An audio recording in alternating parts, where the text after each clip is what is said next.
Detroit, here to cover a hockey game in what's commonly referred to here as Hockey Town. And boy, is it anything but a hockey town right at the moment. Good morning to you. Good Friday morning. I'm Dejan Kovacevic of DK Pittsburgh Sports. This is Daily Shot of Pirates. It comes your way bright and early every weekday if you're into football and or hockey. I also offer daily shots of Steelers and the victorious Penguins. I hope you'll check those out as well. It is actually, the whole scene was, is cute an okay word? It was. It felt cute. Everywhere you went around downtown Detroit, everybody was fixated on baseball. And that's, cute. The Tigers and the run that they had just to get into the playoffs was cute. The way the city has gone berserk over them along the way, also cute. But you're not going to out-cute having their beloved Red Wings, having their NHL season open up here last night, and having these abrupt, seemingly out of nowhere roars go through the arena. Even the players would get startled, like, what was that? What happened? What happened? Well, turns out that 2 blocks away at Comerica Park, somebody on the Detroit side did something good against somebody from the Cleveland side. Now, the Guardians did end up winning, and there's going to be a decisive Game 5 of the American League Division Series back in Cleveland. So everybody got really kind of mopey and quiet, to the extent that even when the Red Wings scored a goal in the third period to pull a little closer to the Penguins, it just wasn't much of a cheer in there. And you know what I would call that? Cute. It is. It's just cute. That was all. The whole thing was really, really cute. And you know why I'm sharing this. Because this is what Pittsburgh should be able to enjoy at least, once a decade? Does that seem like a big ask? Once a decade for your ownership / management to be able to put together a decent team, as opposed to, once every 40 years, which is the current pace, or with the guys who all just kept their jobs 0 times in 5 years and absolutely no end to the losing in sight. Pittsburgh and Detroit aren't all that different. Detroit's a bigger city, but it's built on industry. It's built on older stuff. It's built on money that's been in play for more than a century. And even from the sports perspectives, the Steelers won a Super Bowl here. Jerome Bettis won the Super Bowl right here in his hometown. The Penguins and Red Wings met in the Stanley Cup final, not once, but twice, back-to-back years, 2008, 2009. The Red Wings winning in Pittsburgh, and the Penguins winning here in Detroit. And of course, the Pirates' very first World Series championship, all the way back in 1909, came in the classic individual matchup, Honus Wagner versus Ty Cobb. So yeah, there's a part of me that thought, this is what should be happening in Pittsburgh. And again, I don't mean to be, weird about it and suggest that it should happen all the time. It shouldn't happen all the time anywhere.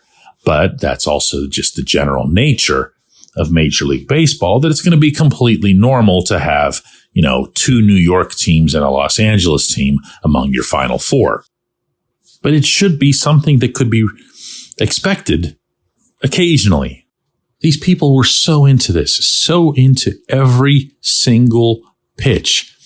Before the Red Wings game began, and it was delayed by an hour so that they could accommodate all the traffic that would be heading into town, you saw people staring at TVs all over the place, inside the concourses, in the main bowl. The giant scoreboard above center ice had the game going And then even after the puck dropped, you could see everywhere people looking at their phones, reacting emotionally, again, pitch by pitch by pitch, as only baseball can bring it.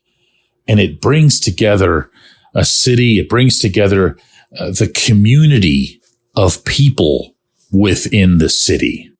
Everything becomes a common cause. There's a camaraderie. There's also consumer spending. Oh my goodness. All these businesses through downtown Detroit, which remember, hasn't been at the forefront of urban health for a very, very long time, bustling every which way you looked. And the people who run the Pirates, this is the part that gets you. If they just stunk, if they were just lousy, if they just had some terrible luck, injuries, whatever, you could live with it. You could almost live with it if it was just about, bad management. But it's not. It's that winning isn't the priority. And that to me is insane. I've shared this with you before, but the 3 most profitable years, not the 3 highest revenue years, but the 3 most profitable years in the Bob Nutting tenure were 2013 to 2015, the 3 playoff years. Also, not coincidentally, 3 of the 4 years in which the Pirates operated with their highest payroll. And along the way, if you can recall this far back, some people were actually saying good things about him. Hey, he was the one who, helped the Pirates regain solvency after all the debt that Kevin McClatchy had dug the franchise into. And, at the end of the day, his approach was right. And look at the Pirates. They're winning. The payroll got over $100 million. And he made his biggest 3 profits in those years. And all that gets exposed now after the fact, when he still hasn't gotten payroll back to $100 million, in fact, not even really all that close to $100 million, is that was just happenstance. That was just, it's nice if it occurs. If it doesn't, no big deal. When we come back, J1Q. It's Gun Storage Check Week. Help prevent unwanted access to your firearms. No one wants their unsecured gun to be used in an accident, a suicide, or a crime. Use lockboxes, safes, and locks to secure your firearms. Learn more at gunstoragecheck.org. That's gunstoragecheck.org. Brought to you by NSSF, the Firearm Industry Trade Association.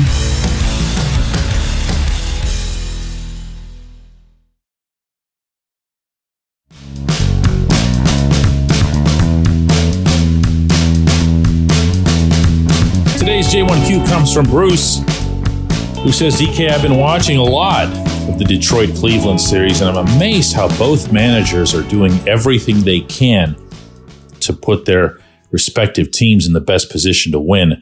Really brings out that I've never seen Ben Cherington or Derek Shelton take steps like these. I'm not going to lie to you, Bruce. I'm covering a hockey game. I'm up there in the press box, and it actually turned out to be a pretty compelling event.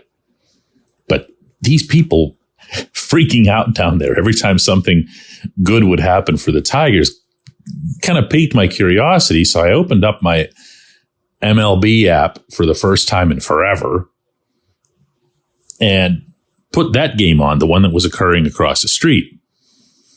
There must have been a half dozen occasions where I thought the same thing you just said. Little examples. Bringing in Emmanuel Clase to shut down the Detroit Rally in the 8th inning. That's something you don't see from the Pirates. Using your closer when your closer actually could be best used. Now, they have God's gift to closers in Clase, who really ought to win the American League Cy Young, even though he's a reliever. But it's still the right way to go about it.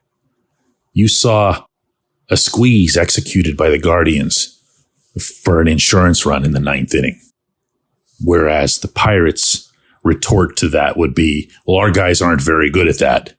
as if you can't make them good at that.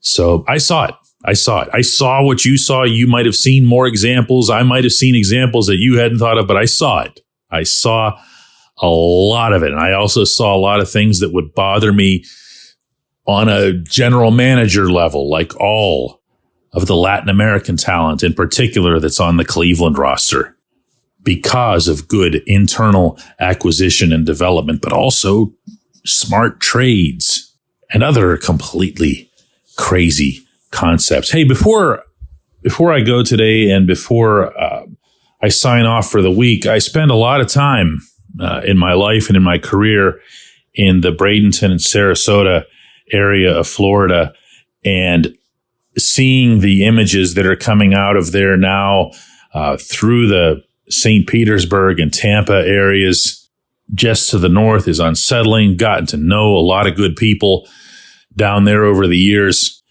And I just want to send, my best wishes, hoping everything is as good as it can possibly be, and hoping that, I spent a lot of time poking fun at Florida over the years, and I'm not going to stop, believe me.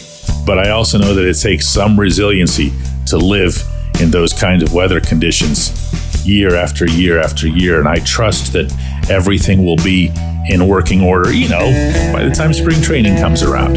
Take care of yourselves, and we'll see everybody back here on Monday.